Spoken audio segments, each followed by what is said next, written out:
very good morning to all of you, dear subscribers, viewers, competitors, and others. This is Dr. RC. Welcome you to RC English classes. So, dear students,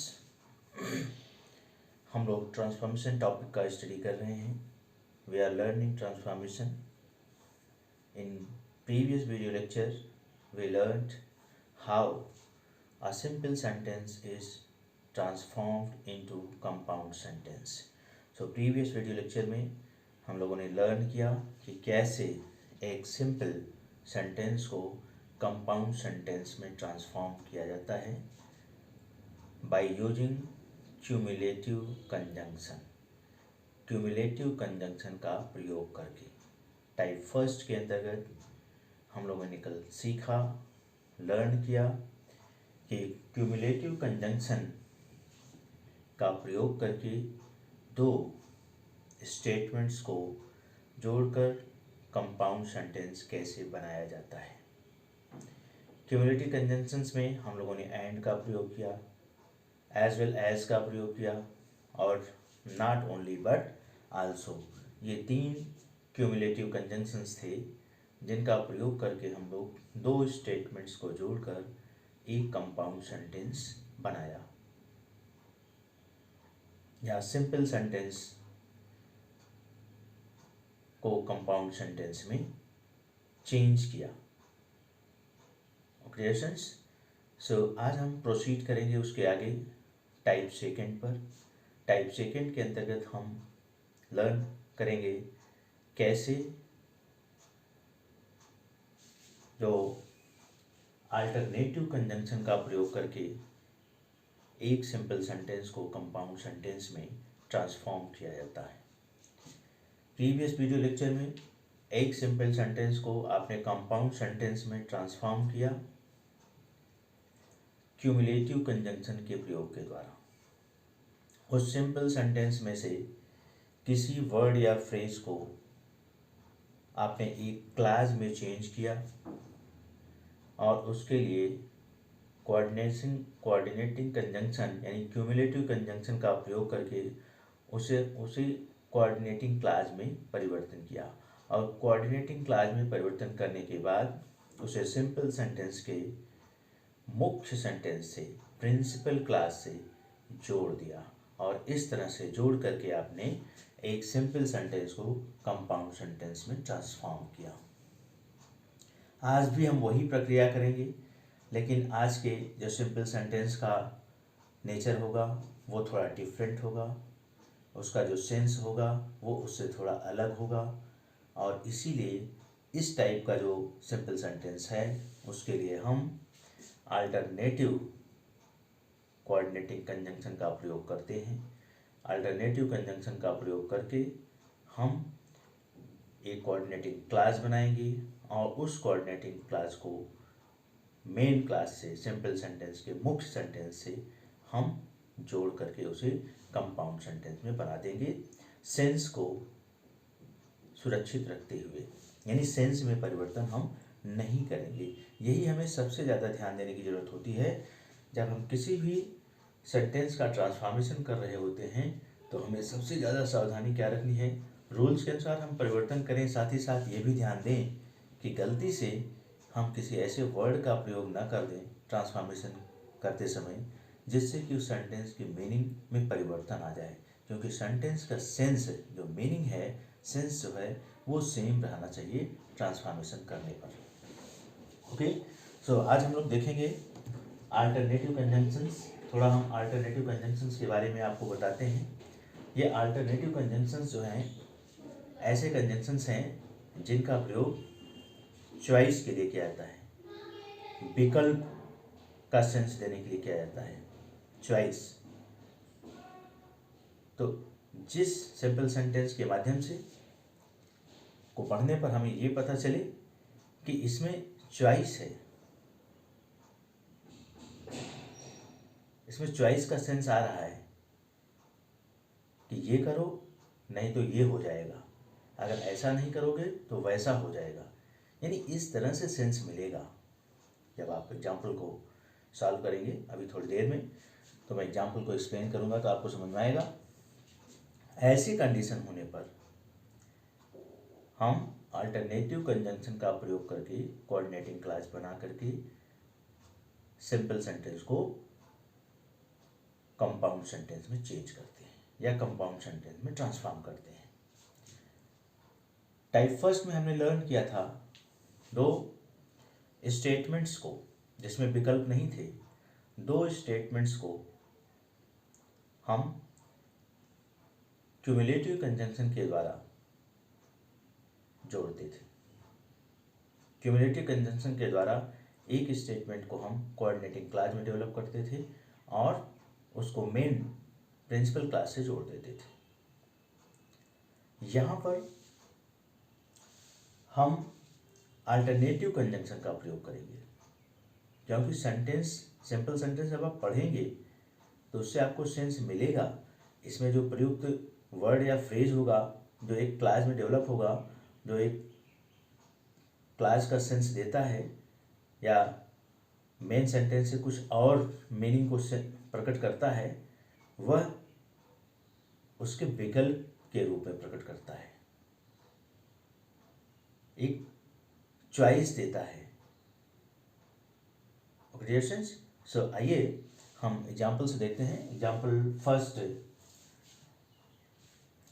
you must work hard to pass the examination. So same process को follow करेंगे जैसे हम type first में किए थे। सबसे पहले हम ये देखेंगे कि इसमें मुख्य क्रिया कहाँ है सिंपल सेंटेंस में, क्योंकि आपको बताया गया है कि सिंपल सेंटेंस में एक ही मुख्य क्रिया होती है और एक ही प्रिंसिपल क्लॉज होता है। बाकी कोई वर्ड या फ्रेज का प्रयोग किया जाता है सेंटेंस के सेंस को और व्यक्त करने के लिए। तो यहाँ पर हमें उसको सबसे पहले फाइंड आउट करना होता है कि हमारा मेन सेंटेंस क्या है, प्रिंसिपल क्लॉज क्या है, यानी जिसमें मुख्य क्रिया का प्रयोग किया गया है, और वह वर्ड या फ्रेज क्या है जो सेंटेंस में प्रयुक्त हुआ है और अधिक सेंस व्यक्त करने के लिए, तो उसको पहचानते हैं। क्योंकि उसी वर्ड या फ्रेज को हम कोऑर्डिनेटिंग कंजंक्शन के द्वारा कोऑर्डिनेटिंग क्लॉज में चेंज करते हैं। यहाँ पर अल्टरनेटिव कंजंक्शन के द्वारा हम उसे कोऑर्डिनेटिंग क्लॉज में चेंज करके मेन प्रिंसिपल क्लॉज से जोड़ देंगे, और जब प्रिंसिपल क्लॉज से जोड़ देंगे तो हमारा सिंपल सेंटेंस जो है वो कंपाउंड सेंटेंस में चेंज हो जाएगा। तो यहाँ ध्यान दीजिए, मेन वर्ब है work, you must work hard, ये आपका जो है प्रिंसिपल क्लॉज हुआ। यहाँ पर मेन वर्ब वर्क है और कहीं पर मेन वर्ब का प्रयोग नहीं किया गया है। दूसरा पार्ट जो बन रहा है, to pass the examination, you must work hard to pass the examination. Main sentence कह रहा है you must work hard, principal clause, कि तुम्हें कठिन परिश्रम करना चाहिए। दूसरा जो यह फ्रेज का प्रयोग किया गया है, prepositional phrase, to pass the examination, examination को पास करने के लिए, ठीक है। तुम्हें कठिन परिश्रम करना चाहिए,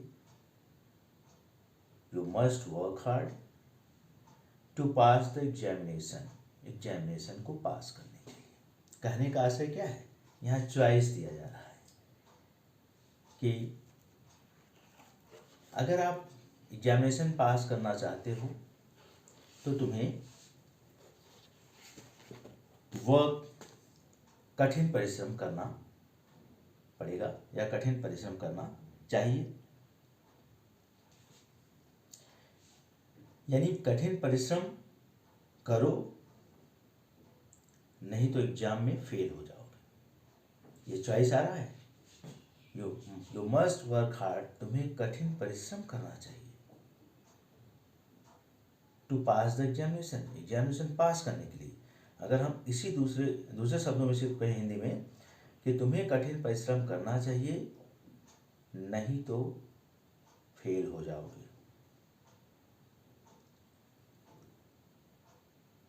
अगर तुम कठिन परिश्रम नहीं करते हो तो फेल हो जाओगे, कठिन परिश्रम करो नहीं तो फेल हो जाओगे।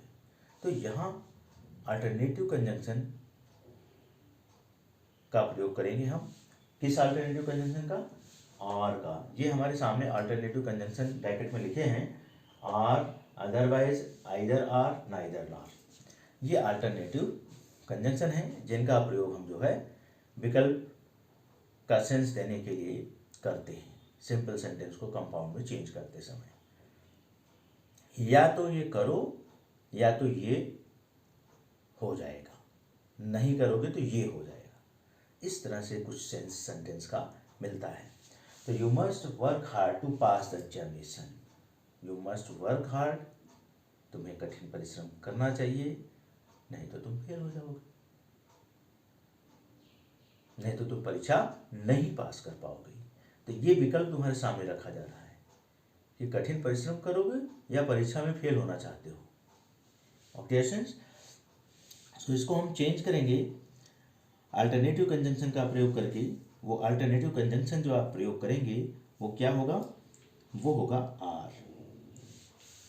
You must work hard. तो मेन सेंटेंस तो सेम लिखा जाएगा, यू मस्ट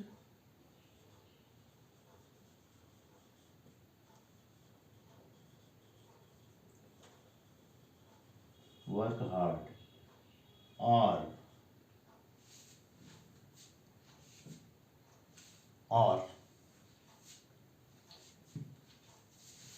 तुम्हें कठिन परिश्रम करना चाहिए या तुम कठिन परिश्रम करो नहीं तो फेल हो जाओगे। Or you will not pass the examination. तुम कठिन परिश्रम करो नहीं तो तुम फेल हो जाओगे।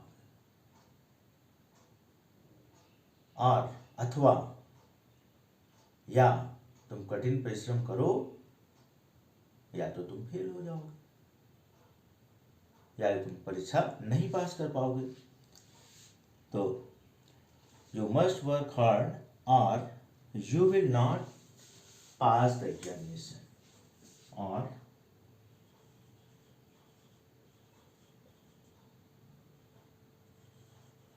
Not pass the examination.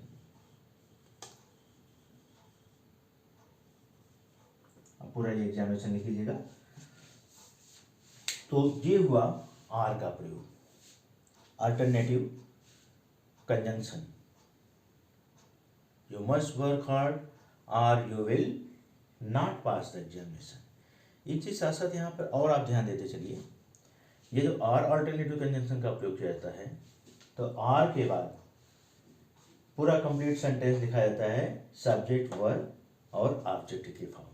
कुछ ऐसे भी कंजंक्शन होते हैं जिनका प्रयोग करने पर सब्जेक्ट लिखा नहीं जाता है, वो अंडरस्टूड हो जाता है। लेकिन ये कंजंक्शन ऐसा है और जहाँ पर आपको पूरा सेंटेंस लिखना पड़ेगा। पिछले वीडियो लेक्चर में जब आप सिंपल टू कॉम्प्लेक्स पढ़ रहे थे बाय यूजिंग क्यूमुलेटिव कंजंक्शन, तो उसमें आपने देखा रहा होगा कि नॉट ओनली बट आल्सो के बाद कंप्लीट सेंटेंस नहीं लिखा जाता था।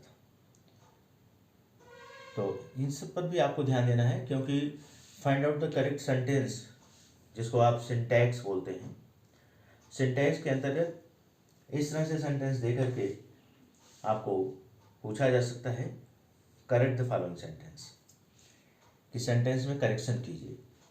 तो सेंटेंस दिया you must work hard, or, यहाँ यू हटा दिया, will not pass the examination, यहाँ से यू हटा दिया, ये सीधा लिख दिया will not pass the examination. तो अगर आप ये जानते हैं कि आर जो है ऑल्टरनेटिव कंजंक्शन के बाद कंप्लीट सेंटेंस का प्रयोग किया जाता है, सब्जेक्ट के साथ वर्ब और ऑब्जेक्ट का क्रम आता है, और यहाँ पर सब्जेक्ट मिसिंग है, तो आप समझ जाएंगे कि ये सेंटेंस इनकरेक्ट है। अदरवाइज आप नहीं जान पाएंगे कि आपका सेंटेंस इनकरेक्ट है या करेक्ट है। तो इसलिए जब भी आप सेंटेंस को पढ़ रहे हैं, भले ही आप ट्रांसफॉर्मेशन पढ़ रहे हैं, सिंपल टू कॉम्प्लेक्स पढ़ रहे हैं, लेकिन थोड़ा थोड़ा ये भी ध्यान देना होता है कि एक ही सिचुएशन के लिए कई कई कंजंक्शन का प्रयोग हो रहा है और किस कंजंक्शन के साथ क्या विशेषताएं हैं, किस तरह से वर्ड का प्रयोग किया जाता है, उस पर भी थोड़ा आपको ध्यान देते चलना चाहिए। ठीक है, तो आई होप कि समझ में आ रहा होगा। You must work hard to pass the examination. तुम्हें कठिन परिश्रम करना चाहिए या तुम्हें कठिन परिश्रम करना होगा एग्जामिनेशन पास करने के लिए। यानी कठिन परिश्रम नहीं करोगे तो परीक्षा नहीं पास कर पाओगे। या तो तुम कठिन परिश्रम करो, नहीं तो फेल हो जाओ, ये है विकल्प। तो यू मस्ट वर्क हार्ड और you will not pass the examination. तुम कठिन परिश्रम करो, नहीं तो तुम परीक्षा नहीं पास कर पाओगे। अब आपको समझ में आ रहा होगा कि कल जो सेंटेंस बन रहे थे वो साधारण स्टेटमेंट होते थे। उस क्यूमुलेटिव कंजंक्शन के द्वारा जो हम क्लास बना रहे थे वो एक सिंपल स्टेटमेंट होता था और दूसरा जो है प्रिंसिपल क्लास का स्टेटमेंट, और दोनों को हम जोड़ करके कंपाउंड सेंटेंस में चेंज करते रहे थे। आज ये वीडियो लेक्चर में जो सिंपल सेंटेंस है ये किस तरह से बन रहा है, ये जो है विकल्प प्रस्तुत कर रहा है। और विकल्प प्रस्तुत कर रहा है इसलिए हमें यहाँ पर अल्टरनेटिव कंजंक्शन का प्रयोग करना पड़ रहा है कोऑर्डिनेटिंग क्लास बनाने के लिए, और कोऑर्डिनेटिंग क्लास का प्रयोग करके सेंटेंस को कंपाउंड में चेंज करने के लिए। डियर स्टूडेंट्स, आपको थोड़ा सा दिक्कत लग रही होगी सिंपल टू कंपाउंड सेंटेंस में ट्रांसफॉर्मेशन करने में। जो स्टूडेंट्स सिंथेसिस पढ़ चुके होंगे, सिंथेसिस टॉपिक जिसमें डिटेल में सिंपल सेंटेंस को कैसे कंपाउंड सेंटेंस में चेंज किया जाता है, या कैसे सिंपल सेंटेंस कई वाक्यों को लेकर के सिंपल सेंटेंस बनाया जाता है, फिर कई साधारण वाक्यों को लेकर कंपाउंड सेंटेंस कैसे बनाया जाता है, फिर कैसे कॉम्प्लेक्स बनाया जाता है दो या दो से अधिक सेंटेंसेस को लेकर, वो जो पढ़ चुके होंगे उनको ये ट्रांसफॉर्मेशन का टॉपिक जो है सिंपल टू कंपाउंड थोड़ा इजी लग रहा होगा। और जो स्टूडेंट सिंथेसिस अभी नहीं पढ़े हैं, जिसको कि मैं अभी वीडियो लेक्चर भी नहीं बनाया उस सिंथेसिस टॉपिक का, तो जब मैं सिंथेसिस टॉपिक पर वीडियो लेक्चर बनाऊंगा और उस सिंथेसिस टॉपिक को आप डिटेल में पढ़ेंगे तो धीरे धीरे आपकी अंडरस्टैंडिंग डेवलप हो जाएगी। और सिंथेसिस और ट्रांसफॉर्मेशन में सिंपल टू कंपाउंड और simple to complex, compound to complex, ये दोनों को रिलेटेड हैं, एक दूसरे को समझने में हेल्प करते हैं। तो सिंथेसिस जब आप पढ़ लेंगे तो जो कुछ यहाँ डाउट अभी हो रहा होगा कि ये कैसे चेंज हो जा रहा है, कैसे सर बता दे रहे हैं, ये भी क्लियर हो जाएगा। इसलिए आपको पेशेंस रखने की ज़रूरत है, घबराने की ज़रूरत नहीं है। जितना आपको समझ में आ जा रहा है मेरे बताने से, आप उतना समझते चलिए और कुछ और प्रैक्टिस भी करते चलिए। सिंथेसिस टॉपिक जब हम आपको पढ़ाएंगे आप उसको ध्यान से समझिएगा। तो यहाँ जो डाउट थोड़ा बहुत आपको हो रहा होगा, जो क्लियर नहीं हो पा रहा होगा, वो इसलिए नहीं हो पा रहा है कि सिंथेसिस आप नहीं पढ़े हैं। अगर जो पढ़ा है उसको क्लियर हो रहा होगा तो उसको पढ़ने के बाद आपको पूरी तरह से समझ में आ जाएगा। ओके, सो क्योंकि हमने पहले ही बताया था कि ग्रामर के टॉपिक्स एक दूसरे से इंटर रिलेटेड होते हैं, को रिलेटेड होते हैं। अगर हमें कोई एक टॉपिक नहीं आ रहा है तो उससे रिलेटेड दूसरा टॉपिक अगर हम ग्रामर में पढ़ रहे हैं तो वो भी नहीं आता है। तो इसलिए आपको धैर्य रखने की ज़रूरत है। यहाँ पर जो है सिंपल टू कंपाउंड जो हम चेंज करना सिखा रहे हैं, आपको अगर कम समझ में आ रहा होगा तो आप पेशेंस नहीं खोएंगे अपना, वेट करिए, सिंथेसिस टॉपिक को पढ़ने की कोशिश करिए। सिंथेसिस जब आपको समझ में आने लगेगा तो ये सिंपल टू कंपाउंड कैसे चेंज हो रहा है ट्रांसफॉर्मेशन में, ये भी आपको बहुत आसानी से समझ में आ जाएगा। ओके, तो आइए हम और कोशिश करते हैं आपको सेकंड एग्जाम्पल के द्वारा। One of the two answers is correct. आप देखिए, one of the two answers is correct. यहां पर तो पूरा का पूरा एक ही सेंटेंस आपको लग रहा होगा। मेन वर्ब क्या है, इज, और पूरा का पूरा ये जो है इतना आपका सब्जेक्ट हो जा रहा है। One of the two answers is correct. दो में से एक answer, one of the two answers is correct. Choice, आपको खुद ही लग रहा होगा कि ये चॉइस सेंटेंस से दी जा रही है कि one of the two answers is correct. दोनों दो में से एक आंसर करेक्ट है, यानी एक गलत है एक सही है, दोनों सही नहीं है। अब कौन गलत है कौन सही है ये भी निश्चित नहीं है, लेकिन एक सही है और एक गलत है। One of the two answers is correct. या तो ये सही है या तो वो वाला आंसर सही है, या तो वो वाला आंसर सही है या तो ये वाला आंसर सही है, या तो आंसर फर्स्ट सही है या तो आंसर सेकंड सही है, या तो आंसर सेकंड सही है या तो आंसर फर्स्ट सही है। तो ये आपका विकल्प आ रहा है, चॉइस आ रही है।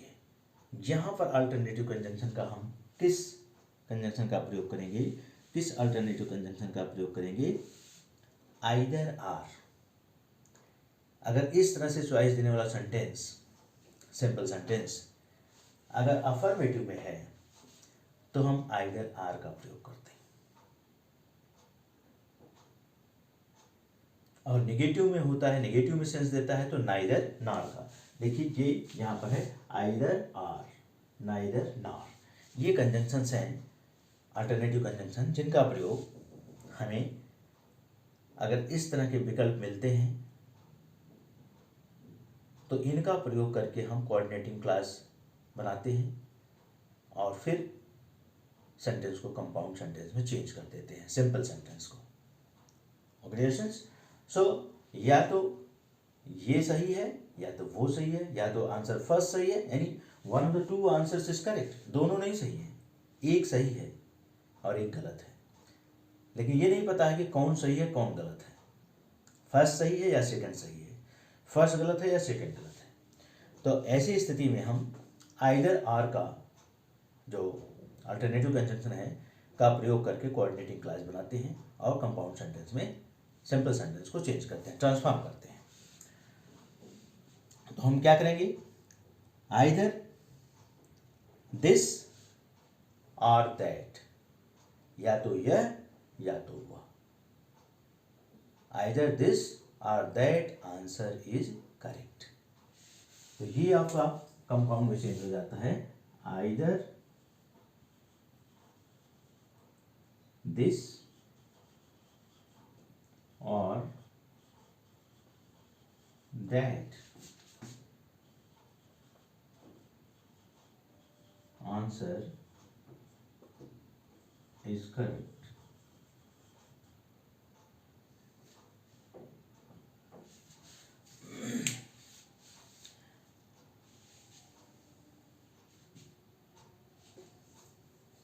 अब यहां पर आपको एक चीज और ध्यान देना है, क्या?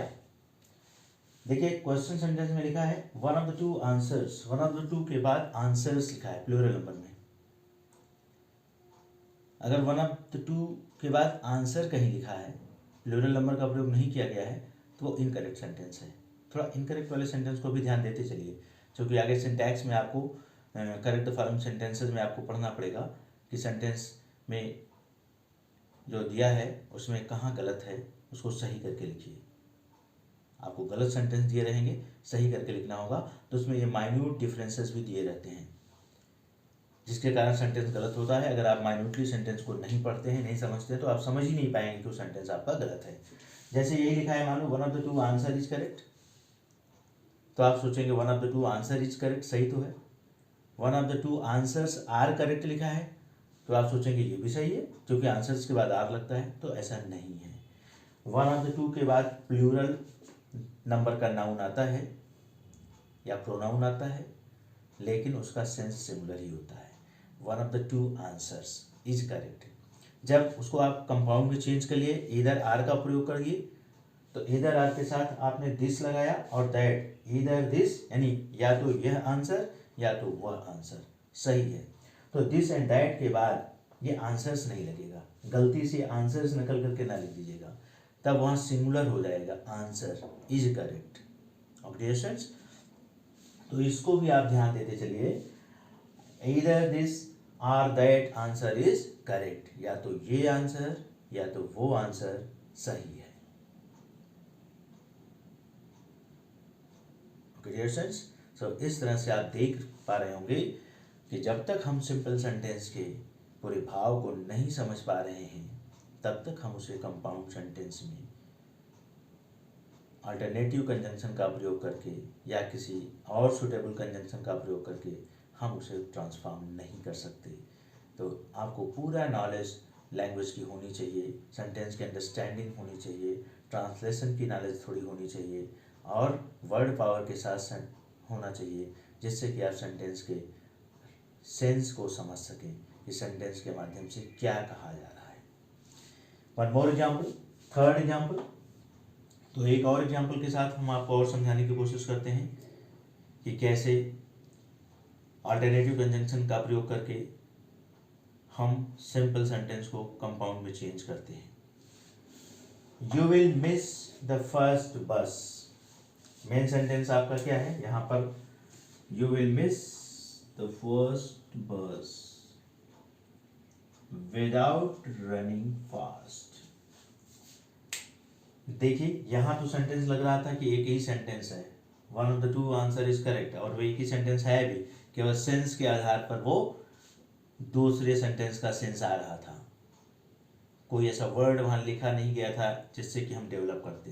पूरे सेंटेंस को पढ़ने से सेंस में मिल रहा था कि one of the two answers is correct, मतलब दो में से एक आंसर सही है। सेंस जा रहा था कि या तो फर्स्ट वाला सही है या तो सेकंड वाला सही है, या तो सेकंड वाला सही है या तो फर्स्ट वाला सही है, या तो यह सही है या तो वह सही है। लेकिन थर्ड सेंटेंस से आप देखिए, सेंटेंस को समझने की कोशिश करिए, तो क्या कहा जा रहा है? You will miss the first bus without running fast. तो मेन सेंटेंस आपका है you will miss the first bus. You will miss the first bus, आप पहली बस मिस कर दोगे, यानी पहली बस आपकी छूट जाएगी। विदाउट रनिंग फास्ट, बिना तेज दौड़े, यानी अगर तेज नहीं दौड़ते हो तो पहली बस मिस हो जाएगी।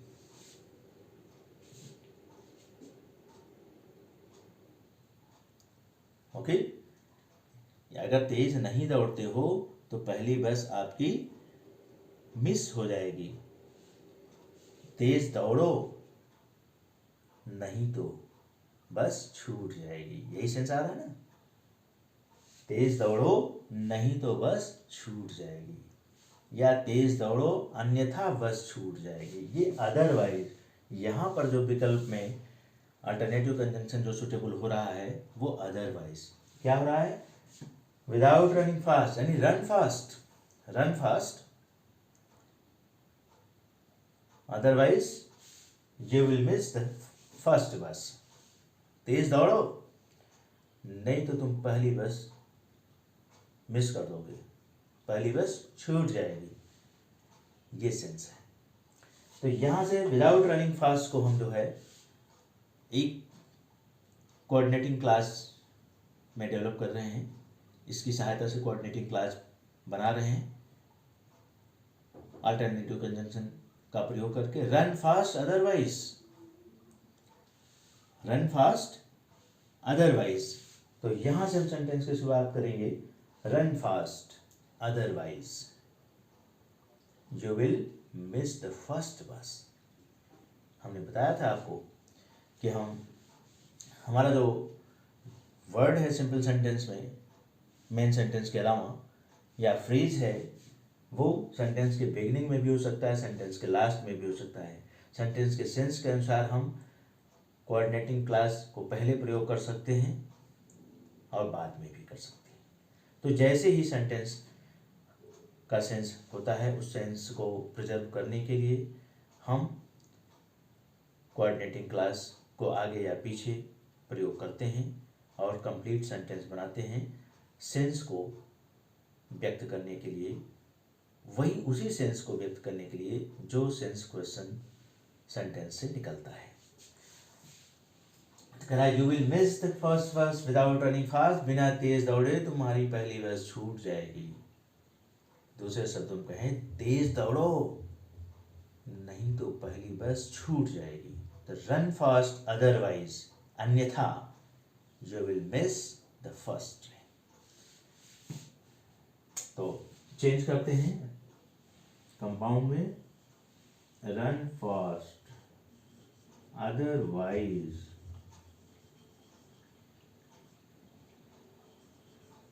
You will miss the first verse.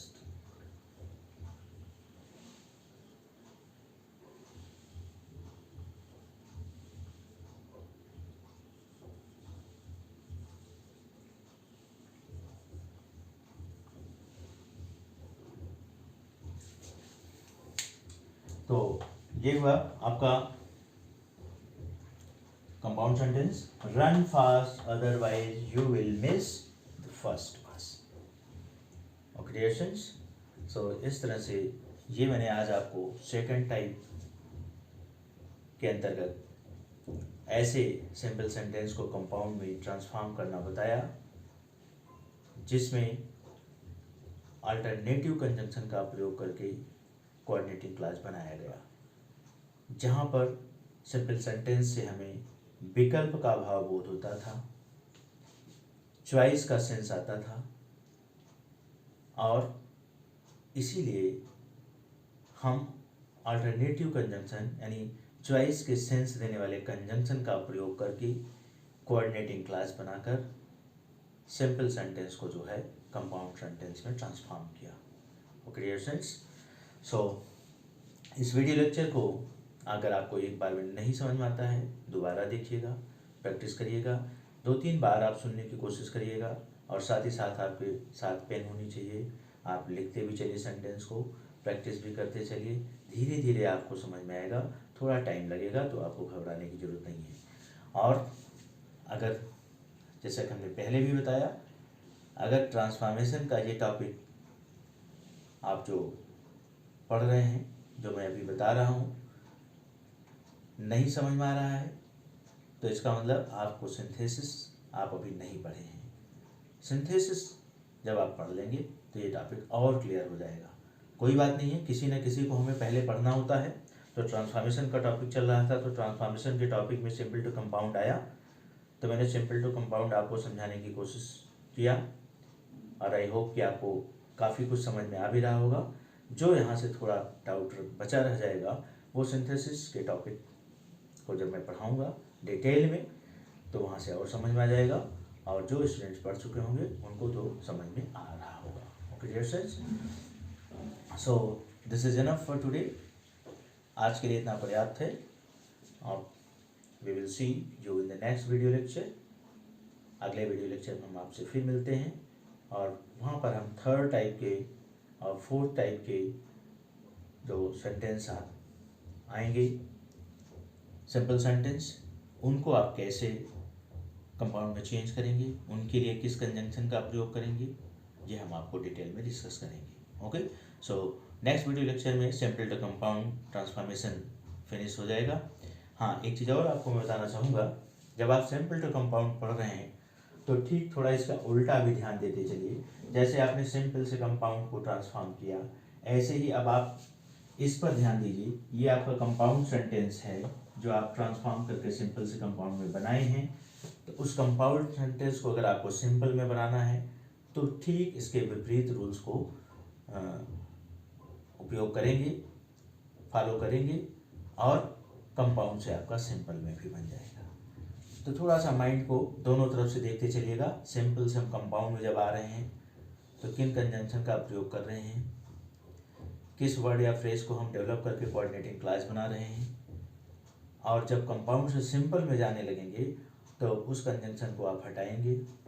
फिर जो है उस कोऑर्डिनेटिंग क्लास को के स्थान पर अपने दिमाग से सोच करके, समझ करके उस वर्ड या फ्रेज का प्रयोग करेंगे, जिसके स्थान पर कोऑर्डिनेटिंग क्लास का प्रयोग करके आप सिंपल सेंटेंस को कंपाउंड में चेंज किए थे.